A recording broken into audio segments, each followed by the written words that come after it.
Welcome to Classical Chats. My name is Tiffany. I'm a classical pianist, also the host of this video series where I talk to all kinds of people who love classical music, and also the founder of Together with Classical, this nonprofit charity dedicated to bringing everyone together in our shared passion for classical music. I'm so excited to be back with new episodes of Classical Chats. If you don't know, recently I asked you to sign up for a chance to appear on Classical Chats, and I'm very excited. We picked 8 guests, and very excited. I've never met any of these people in real life, so this will be a change of pace because I feel like in all the other previous episodes, I've interacted with them in person in some way before. So for today, we have someone very different from any of our previous guests here. We have Mehra Ahsan from Bangladesh, who is currently studying in medical school actually in Scotland, and we're going to talk about how her journey with classical music started and why she is still connected to classical music and how she stays motivated. Hi. Hi! So nice to see you again. I know it's so nice to finally get to speak to you. This is a surreal experience for me. Yeah, you're the first one from the audience that I am inviting on classical chats. So this for me Wow. is also very surreal. So hmm I I mean I'm absolutely honored. thank you so much. No, but I really appreciate you. For those who don't know, as Mehra, right? That's how I say Yeah, her name.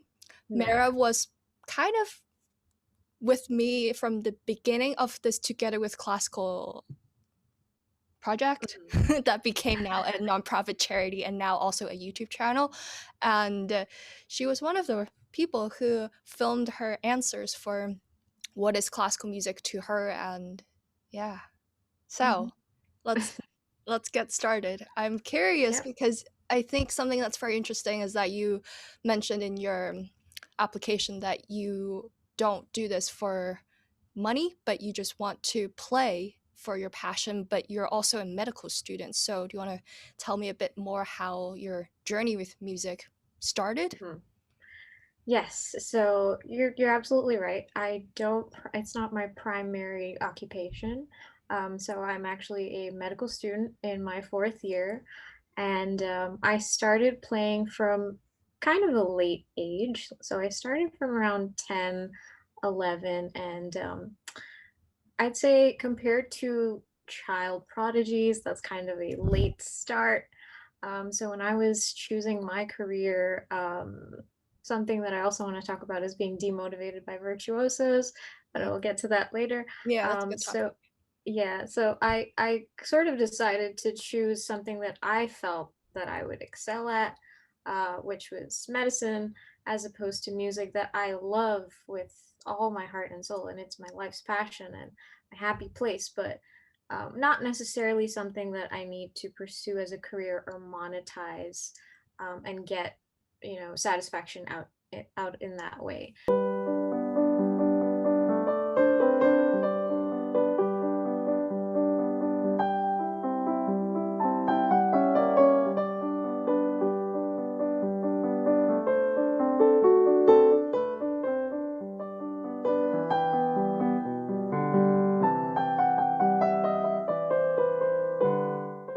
So yeah, I started learning in Dhaka city, the capital of Bangladesh, Hmm. which is where I'm from.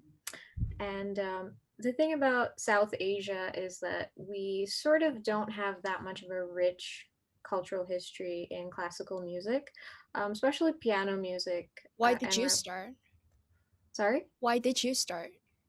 why did I start Yeah, playing piano? at 10 or 11. What prompted you, especially because of that culture? Mhm.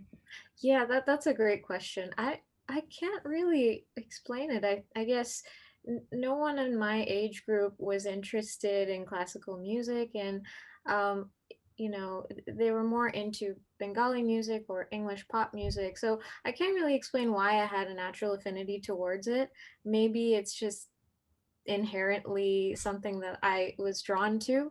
But yeah, I knew that even from a young age, I had good relative pitch. I had a nice natural understanding of music, and I picked up musical concepts pretty quickly.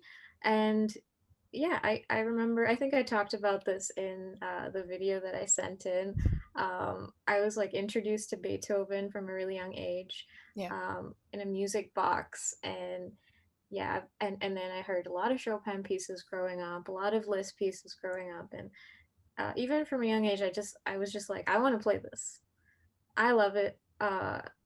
Piano is so fun. It's so stimulating. It's so satisfying to me. Like, I want to do this. I want to do it all the time.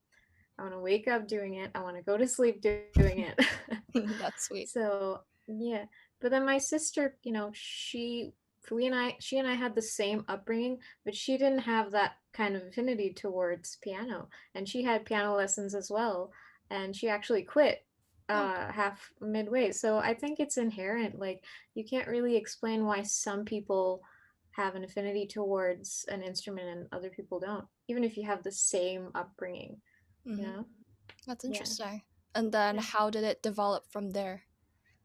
So from there, so this is what I wanted to talk about. Dhaka city or South Asian communities, we don't really have that strong of a, like music schools or training, rigorous training for musical students.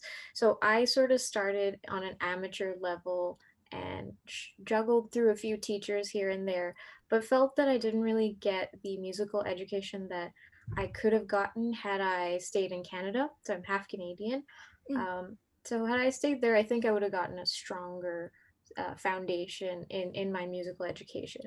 But yeah, I've been primarily self-taught actually for quite a number of years. How do you self-teach yourself? I've always been very fascinated when I see comments from people saying that they're teaching themselves piano. It's like, if I taught Yeah. myself a different instrument, how would that sound? I mean, it's just, I mean, I think nowadays with the internet, it's a lot easier than Hmm. 50 years ago, but still, it's a Absolutely. fascinating idea for me to self-teach music. So Yeah. how has it been like? How did you kind of find your way through? Yeah, you're absolutely right. I mean, it can seem really daunting, especially at your level. I mean, I would never compare myself to a world-class concert pianist, Well, I but mean, everyone is different, so it's not really yeah, fair to compare at all. But I think that's still true. the determination and the motivation you must have just be able to constantly push for it and be on your Hmm. own to study. I think it's very admirable. So, Thank you. Thanks so much. Well, I primarily relied on, as you said, the internet. I think there are a lot of like online resources, and I'm just really grateful that we live in a time where anyone who has access to an internet connection can get, access to a wealth and multitude of resources. So I relied on a lot of Josh Wright Piano TV. I'm not sure if you're aware of his channel. I don't Um, really know, but I have uh-huh. seen that name before. Yeah. Yeah, and then Paul Barton, Grim Fitch, and then Dennis Zhidanov. Sorry if I'm butchering his pronunciation. Uh, there are tons of YouTube channels that really thoroughly talk about piano technique, and Robert Estrin, for example, on livingpianos.com. So I relied on a lot of those videos to kind of know what might be the right way to relax your hands or practice your passages, be more efficient. And I also watch a lot of piano masterclass videos. Ah, Uh, those are always great. I yeah. remember I would try to watch mostly the ones who aren't with us anymore because we don't have Uh-huh. access to their teachings anymore, and it's always very fascinating. Yeah, exactly. I mean, for me, because I never got a formal musical education, so I was never aware of just the subtle nuances and the endless possibilities that you can of sound that you can create with an instrument. I wasn't aware of that until I started watching like upper echelon masterclass videos at like conservatories. I remember I watched Daniel Barenboim's masterclass on the Beethoven sonatas, Mm. which featured Lang Lang and a few other famous pianists. And yeah, I just remember that I was so amazed by like this new world of complexity that I was introduced to in terms of tempo, phrasing, voicing, dynamics, articulation. That's stuff that I was never trained or taught in. And I think like all musicians, even if you're a beginner or advanced level, you should watch master classes online. It's completely free. It's rich with knowledge and experience. And yeah, I mean, obviously it's not enough. I would never encourage someone to like be entirely self-taught. It's not enough if you want to be a professional, if you want to give concerts. But I think if you can get a teacher who's experienced, and if you can enter or afford a music school, you should. But for those who don't have that opportunity, like I never had that opportunity, I just want to say that it's still possible to get really good and competent at playing an instrument without necessarily having a one-to-one teacher. Um, Maybe in the beginning, it's best that you get one, but again, if you don't have that opportunity, it's okay. There is a wealth of resources on the internet today, and you just need to be extremely patient and dedicated and really love the craft. Yeah. And I think even I it might not be enough on its own, but I think master classes they were part of my not just mine, but they are part of conservatory trainings actually to attend Mhm. master classes, and you're required to sit there and they usually have guests or maybe other professors will give master classes to other students. So I think it's great that you're able to even get a portion of that you would get also in Mhm. conservatory. May not be in person, but nowadays nothing is really in person. Yeah, So it's true. that's great. But how do you juggle both medical studies and piano, and how did you get into medical studies and still kind of maintain the music part of your life? Yeah, that's a great question because it's really difficult for me to juggle my studies with my love for piano for sure. Like I moved here to the UK, and at the moment I don't have an instrument, and due to COVID, like I can't go to a store and purchase an instrument. So I will be here without an instrument for quite a number of months.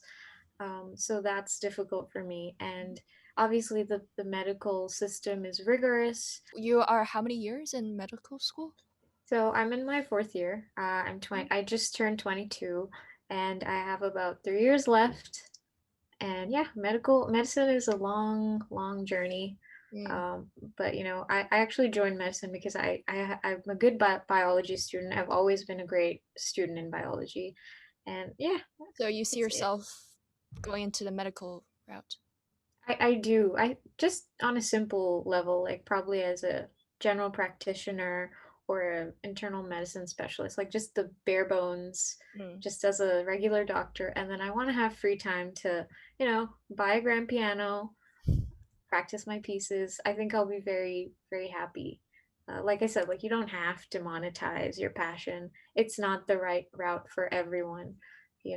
I think if you love something, you make time, you schedule time, Yeah. you find out those gaps in your day and you highlight them and you make sure that you find time for what you want to do and what you want to put effort into. If you love something, you'll find a way to do it. Do you know Um, how many hours roughly you would be highlighting and finding those time for music? so I know that even during my medical training, I can at least practice an hour every day on the weekdays, and on the weekends, there's a lot of time. I could practice for 2 to 5 hours on the weekends. Oh wow. But it's just that at the moment I don't have an instrument. Yeah. So I've been doing a lot of inspired by you. I've been doing a lot of sight reading away from the keyboard just to keep those skills sharp. Oh, I think interesting. yeah, I think So I you just never read, basically? yeah, yep, yep, yep. Huh. I I just never I did just that really. I mean, of course, I had the privilege of having an instrument, and mhm. you actually see part of my instrument there. Yep, that But beautiful Steinway. yeah, thanks, Steinway. but also they would not be lending me a piano if no one like you kind of supported my endeavors. So thank you. Oh. What was I saying? Yeah, I never actually sight read just like reading a book. What's that process like? You hear the music in your head? Yeah, I try to. I don't have perfect pitch. You have perfect pitch, I believe. I think I do, but that's only because I listened to a lot of music when I was really young and Uh-huh. before I was born. So I think that just kind of got Mhm. stuck in me. And but I Yeah. don't know if it's necessarily um, helpful all the time. I think Hmm. sometimes if I hear something out of tune, it's very hard for me to study with the Right. full recording. So you might Yeah. actually be blessed with something by not having that constant reference Hmm. point. Maybe. But yeah, like I try to hear the music in my head or what it might sound like. And then I just try to visualize what the notes would keys would feel like, and I try to visualize what the shape of the chords would be like and just try to read through it as if I'm playing it in front of an instrument. You know, Hmm, it's not easy for sure, but I want to keep my sight reading skills that's sharp. great. What have you been sight reading?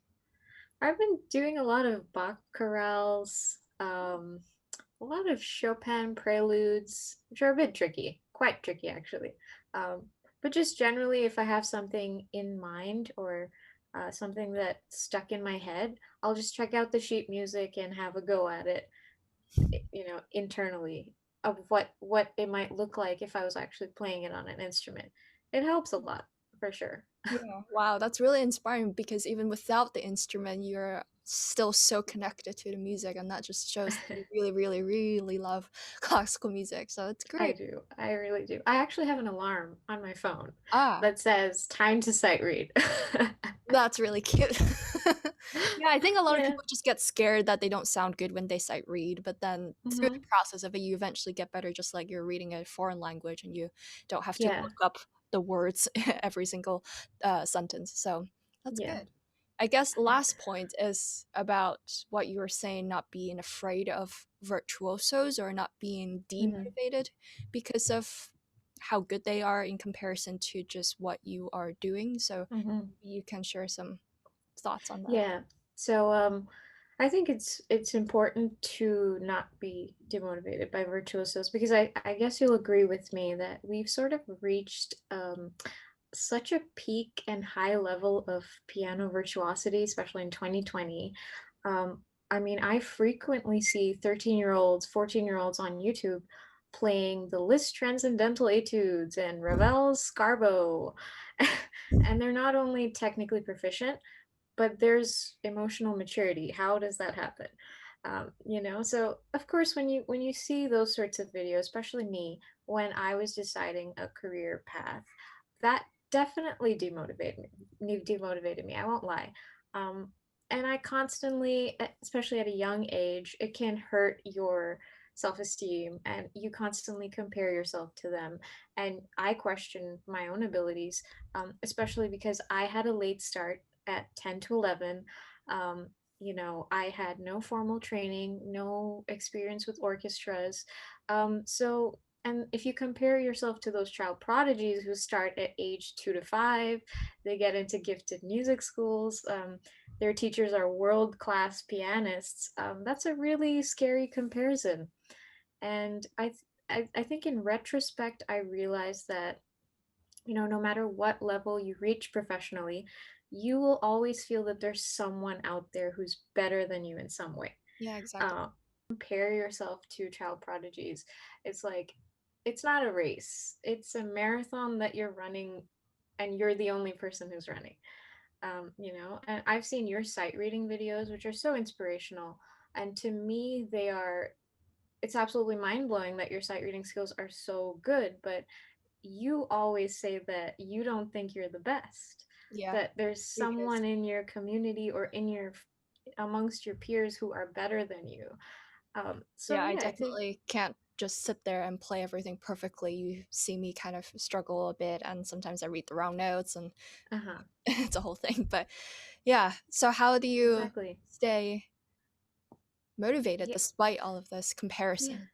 Yeah, so I just realized that it's not a race, it's a marathon, and you're the only person in that marathon. And every musician has a completely different purpose that they create for themselves.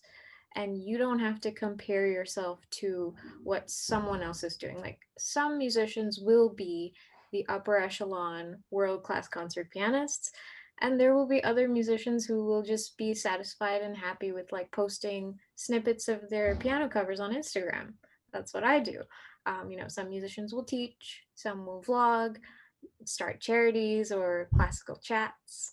And I think these are all really important in like building and engaging the community. And all of these musicians can coexist and they can all succeed. It doesn't have to be a, comparison or competition. I think they're all equally important in building the classical music community. Yeah. So just recognize your value as, someone who's a part of the community, even if it's at the top or at the grassroots level. Hmm, Yeah. that's really beautifully said. Thank you so Yeah. much.